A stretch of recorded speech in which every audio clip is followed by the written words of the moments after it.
नमस्कार दोस्तों, स्वागत है आपका आज के मुख्य समाचारों में। दोस्तों यहां पर आपको देखने को मिलेंगी सुबह से लेकर शाम तक की तमाम बड़ी खबरें, मुख्य समाचार, ब्रेकिंग न्यूज अपडेट्स के रूप में।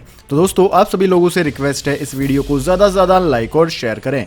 तो दोस्तों सीधे चलते हैं आज की पहली बड़ी खबर की ओर। देश में कम हुई covid R value Mumbai, Bengaluru और चेन्नई के लिए अभी भी है खतरा। जी हां दोस्तों, देश में कोविड-19 की आर वैल्यू घटकर 1 से नीचे आ गई है। अगस्त के आखिर में यह 1.17 थी, जो कि 15 सितंबर तक 0.92 हो गई है। विशेषज्ञों की माने तो इससे यह जाहिर होता है कि देश में कोरोना वायरस के फैलने की गति धीमी हुई है। हालांकि मुंबई, कोलकाता, चेन्नई, बेंगलुरु जैसे बड़े शहरों में यह अभी भी करीब 1 है। दिल्ली और पुणे में आर वैल्यू अभी भी 1 से कम है। इसलिए महाराष्ट्र और केरला की आर वैल्यू 1 से कम है, जो कि दोनों राज्यों के लिए राहत की बात हो सकती है, जहां अभी भी एक्टिव मामलों की संख्या सबसे ज्यादा है।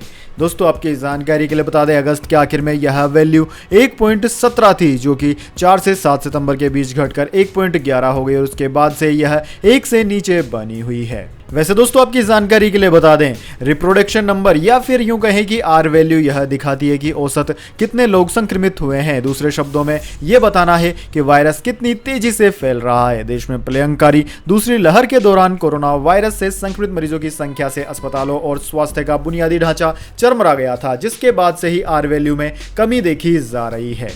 इसके बाद दोस्तों अगली बड़ी खबर, कांग्रेस के होंगे कम्युनिस्ट नेता कन्हैया कुमार। 2 अक्टूबर को राहुल गांधी कराएंगे कांग्रेस में शामिल, बिहार में मिल सकती है बड़ी जिम्मेदारी।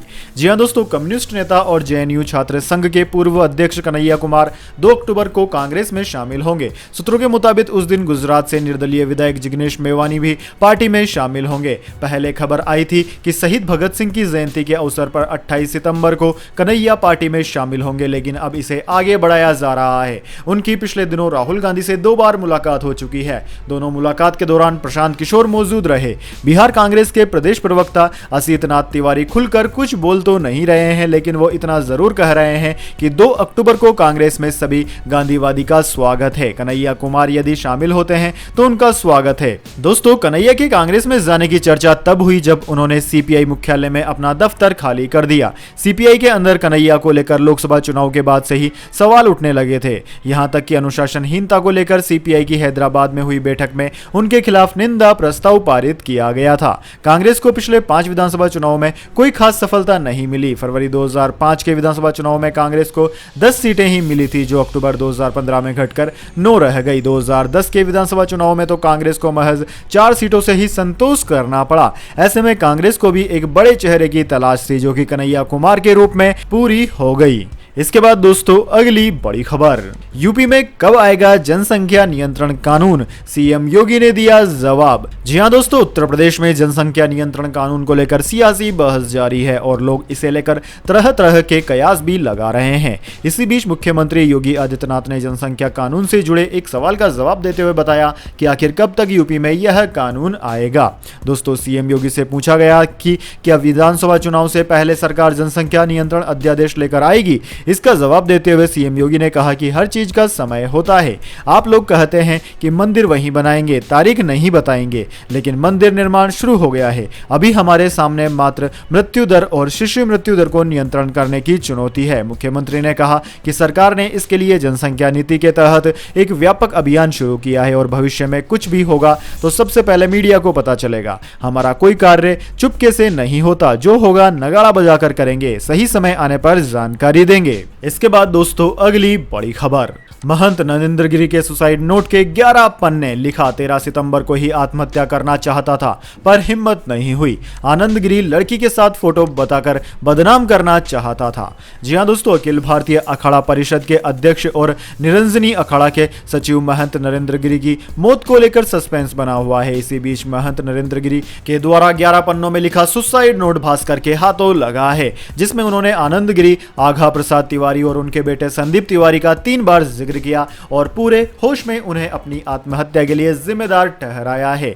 यह भी लिखा है कि एक महिला से जोड़कर उनका वीडियो वायरल किए जाने की धमकी दी जा रही थी, इसके चलते उन्हें यह कदम उठाना पड़ा। इसके अलावा उन्होंने बाघंबरी गद्दी मठ का उत्तराधिकारी बलबीर को घोषित किया, साथ ही अपने प्रिय शिष्यों के नाम वसीयत भी की है। उन्होंने लिखा कि मैं महंत नरेंद्र गिरी, मठ वागम्बरी गद्दी बड़े हनुमान मंदिर, वर्तमान में अध्यक्ष अखिल भारतीय अखाड़ा परिषद, अपने होश हवास में और बगैर किसी दबाव में यह बात लिख रहा हूं कि जब से आनंद गिरी ने मेरे ऊपर सत्य मिथ्या मनगढ़ंत आरोप लगाया तब से मैं मानसिक दबाव में जी रहा हूं।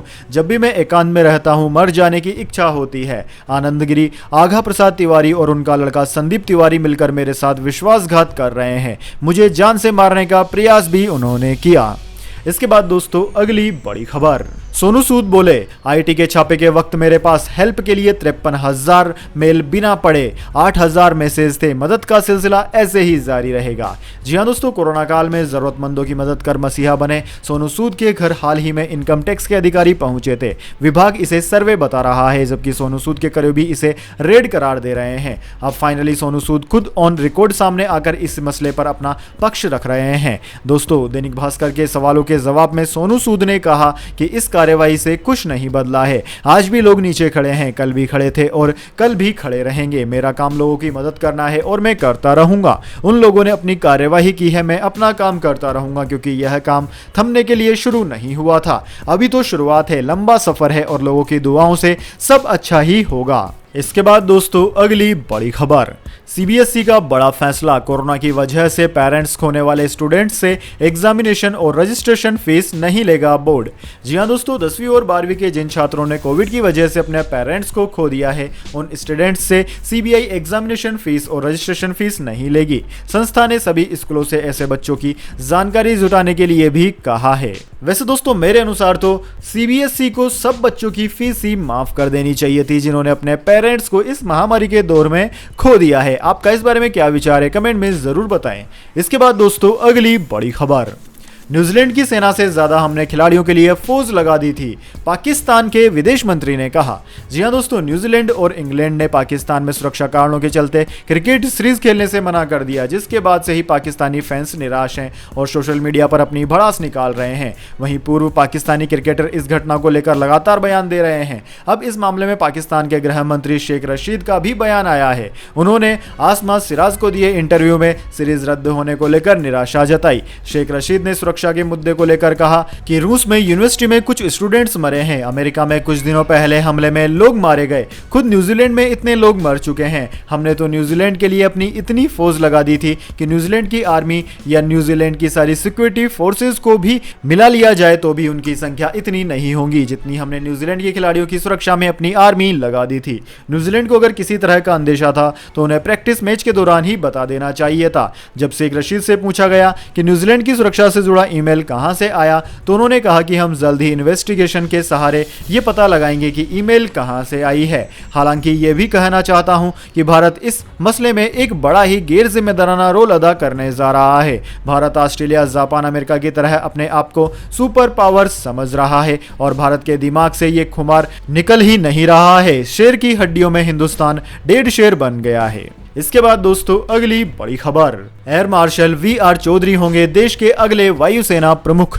जी हां दोस्तों, केंद्र सरकार ने एयर मार्शल वी.आर. चौधरी को देश को अगला वायुसेना प्रमुख बनाने का फैसला कर लिया है। चौधरी वर्तमान में उप वायुसेना प्रमुख हैं। मौजूदा वायुसेना चीफ R.K.S. भदौरिया 30 सितंबर को सेवानिवृत्त हो रहे हैं, जिसके बाद चौधरी इस पद को संभालेंगे। दोस्तों, एयर मार्शल विवेक राम चौधरी ने इसी साल 1 जुलाई को उप वायुसेना प्रमुख का पदभार ग्रहण किया था। वायुसेना का उप प्रमुख बनाए जाने से पहले एयर मार्शल चौधरी भारतीय वायुसेना की पश्चिमी विमान कमान के कमांडर इन चीफ के रूप में कार्यरत थे। इस कमान के पास संवेदनशील लद्दाख क्षेत्र के साथ साथ उत्तर भारत के अन्य हिस्सों में देश के वायु क्षेत्र की सुरक्षा की जिम्मेदारी है। दोस्तों, एयर मार्शल चौधरी को 29 दिसंबर 1982 को वायुसेना की लड़ाकू धारा में शामिल किया गया था। लगभग 38 वर्षों के विशिष्ट करियर में अधिकारी ने भारतीय वायुसेना के विभिन्न प्रकार के लड़ाकू और प्रशिक्षक विमान उड़ाए। उन्हें मिग-21, मिग-23, MF, मिग-29 और सुखोई 30 MKI लड़ाकू विमानों के परिचालन, उड़ान समेत 3800 घंटे से अधिक के उड़ान का अनुभव भी है। इसके बाद दोस्तों अगली बड़ी खबर, अब पासपोर्ट पैन कार्ड बनवाने के लिए भटकना हुआ खत्म। पड़ोस की राशन कार्ड की दुकान से ही हो जाएगा आवेदन।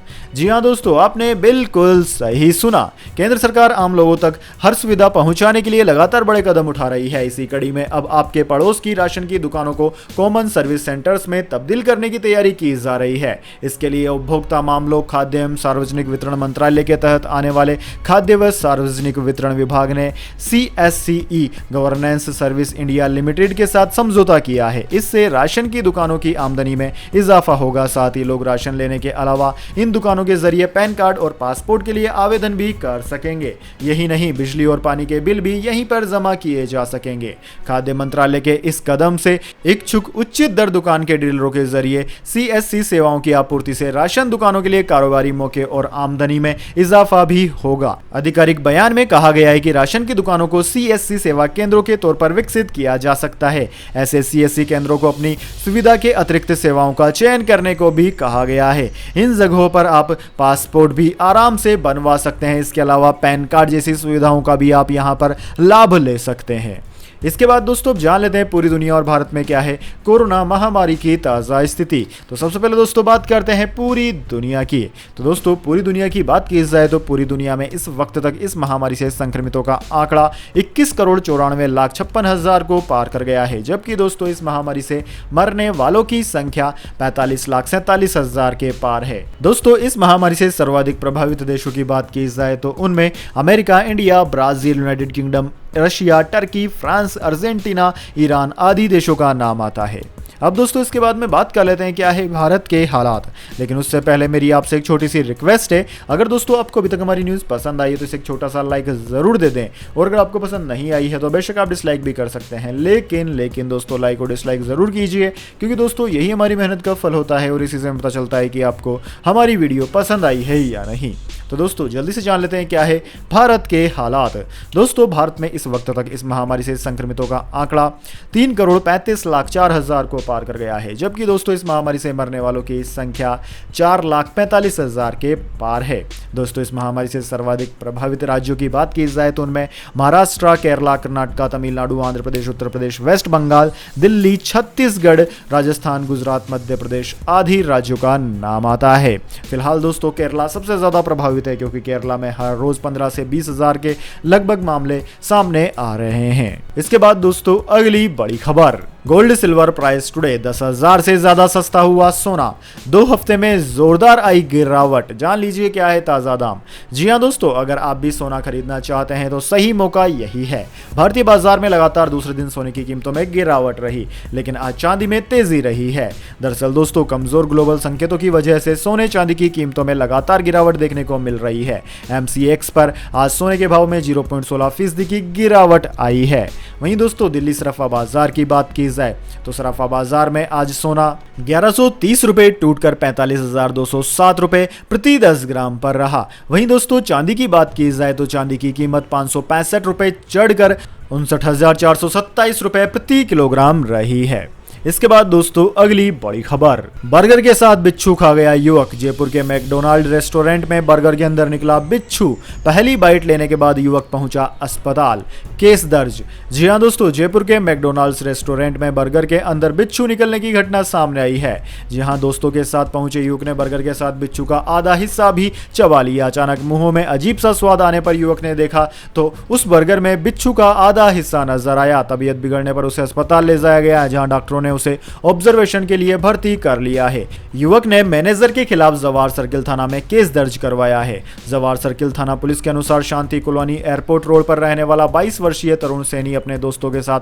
17 सितंबर को रात 8:30 बजे रेस्टोरेंट में बर्गर खाने गया था। वहां उसने 2 बर्गर का ऑर्डर किया, एक बर्गर दोस्त को दिया, दूसरा तरुण खुद खाने लगा। कागज में पैक बर्गर खोलकर आधा हिस्सा चबाने लगा तो स्वाद बदल गया। मुंह के अंदर कुछ अजीब सी चीज आने पर तरुण को शक हुआ। हाथ में पकड़े बर्गर के आधे टुकड़े में कुछ काला सा कीड़ा नजर आया। तरुण ने मुंह में दबा हिस्सा भी बाहर निकाला, तब पता चला कि बर्गर में काले रंग का छोटा बिच्छू मरा हुआ था। उसका आधा हिस्सा तरुण बर्गर के साथ खा चुका था। बर्गर में बिच्छू देखते ही तरुण घबरा गया। रेस्टोरेंट में हंगामा खड़ा हो गया। दोनों साथियों ने रेस्टोरेंट के स्टाफ से पूरे मामले में बात की। युवकों का आरोप है कि शिकायत करने पर वहां मौजूद स्टाफ ने बर्गर छीनकर अलग कर दिया। रेस्टोरेंट के स्टाफ के बर्गर छीनते ही तरुण ने मौके पर हंगामा कर दिया। युवकों ने रेस्टोरेंट के मैनेजर पर भी अभद्र व्यवहार करने का आरोप लगाया है। इसके बाद तरुण ने 100 नंबर पर कॉल करके पूरे मामले की जानकारी पुलिस को दे दी। पुलिस मौके पर पहुंची। इस दौरान भी मैनेजर ने युवक को अपने केबिन में घुसने नहीं दिया। हंगामा होता देख मौके पर ही लोगों की भीड़ लग गई। इस बीच युवक की तबीयत खराब होने लगी, उसे अस्पताल पहुंचाया गया। इसके बाद दोस्तों अगली बड़ी खबर, पोस्ट ऑफिस की जबरदस्त स्कीम, 10,000 लगाएं और पाएं 16 लाख रुपए। जी हाँ दोस्तों, आमतौर पर किसी भी निवेश के साथ रिस्क फैक्टर जुड़ा ही होता है, यानी सभी चाहते हैं कि वह सबसे सुरक्षित निवेश करे जहां उनका पैसा सिक्योर रहे, साथ ही कम रिस्क में बेहतर रिटर्न भी मिले। जैसे कि इक्विटी मार्केट में रिस्क ज्यादा है तो रिटर्न भी बाकी इन्वेस्टमेंट प्रोडक्ट से ज्यादा है, लेकिन रिस्क लेने की क्षमता भी सब में नहीं होती। ऐसे में अगर आप ऐसा निवेश चाहते हैं जहां मुनाफा भी हो और रिस्क न हो तो आपके लिए पोस्ट ऑफिस स्कीम बेहतर है। अगर दोस्तों आप भी उन लोगों में से जो रिस्क नहीं लेना चाहते तो पोस्ट ऑफिस की छोटी सी बचत योजना आपके लिए सबसे अच्छा ऑप्शन हो सकती है। दोस्तों यहां हम आपको बताने जा रहे हैं पोस्ट ऑफिस रिकरिंग डिपॉजिट के बारे में। दोस्तों post office RD deposit account बेहतर ब्याज दर के साथ छोटी किस्तें जमा करने की एक सरकार की गारंटेड योजना है। इसमें आप महज 100 रुपए के छोटे से अमाउंट से भी निवेश शुरू कर सकते हैं। निवेश की अधिकतम लिमिट नहीं है, आप जितना चाहे इसमें पैसा डाल सकते हैं। इस स्कीम के लिए अकाउंट 5 सालों के लिए खोला जाता है। हालांकि बैंक 6 महीने, 1 साल, 2 साल, 3 साल के लिए रिकरिंग डिपॉजिट अकाउंट की सुविधा देते हैं। इसमें जमा पैसों पर ब्याज कैलकुलेशन हर तिमाही पर होता है और इसे हर तिमाही के आखिर में आपके अकाउंट में जोड़ दिया जाता है। दोस्तों रिकरिंग डिपॉजिट स्कीम पर फिलहाल 5.8% का ब्याज मिल रहा है। यह नई दर 1 अप्रैल 2020 से लागू है। भारत सरकार अपनी सभी छोटी बचत योजनाओं की ब्याज दरें हर तिमाही में तय करती है। वैसे दोस्तों यह ब्याज दर किसी भी सरकारी बैंक से ज्यादा है। इसके बाद दोस्तों अगली बड़ी खबर, भारत में बन रही है एशिया की पहली फ्लाइंग कार। ये बैटरी और बायोफ्यूल दोनों से उड़ेगी, 2 लोग कर पाएंगे हवाई सफर। डच कंपनी की ऐसी कार 1 घंटे में 321 किलोमीटर करती है सफर। जी हाँ दोस्तों, उड़ने वाली कार अब सपना नहीं है। अमेरिका का federal aviation administration flying car को उड़ाने की परमिशन दे चुका है। वहीं कुछ और कंपनियां इसे लेकर तेजी से काम कर रही है।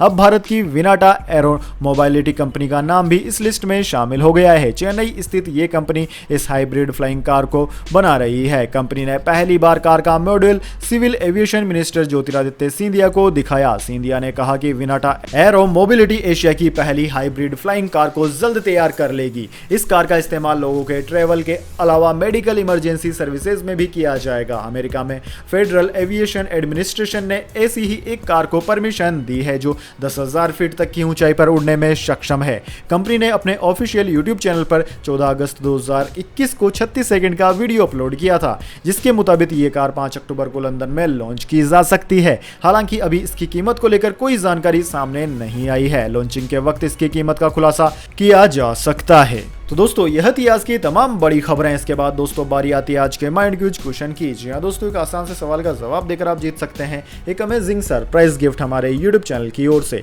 तो दोस्तों आज का सवाल आपकी स्क्रीन पर आ चुका है। आईपीएल 2020 का विजेता कौन सी टीम रही? जी हाँ दोस्तों, अगर आप जानते हैं कि आईपीएल 2020 का खिताब कौन सी टीम ने जीता था तो जल्दी से उस टीम का नाम कमेंट बॉक्स में लिख दीजिए। अगर दोस्तों आपका जवाब होता है एकदम सही और आप चुने जाते हैं लक्की विजेता के रूप में, तो आपको मिल सकता है एक अमेजिंग सरप्राइज गिफ्ट हमारे YouTube चैनल की ओर से। तो दोस्तों जल्दी से अपना उत्तर कमेंट बॉक्स में लिख दीजिए, वीडियो को लाइक कर लीजिए और चैनल को सब्सक्राइब करके बेल आइकन भी दबा लीजिए। धन्यवाद। वंदे मातरम। जय हिंद, जय भारत।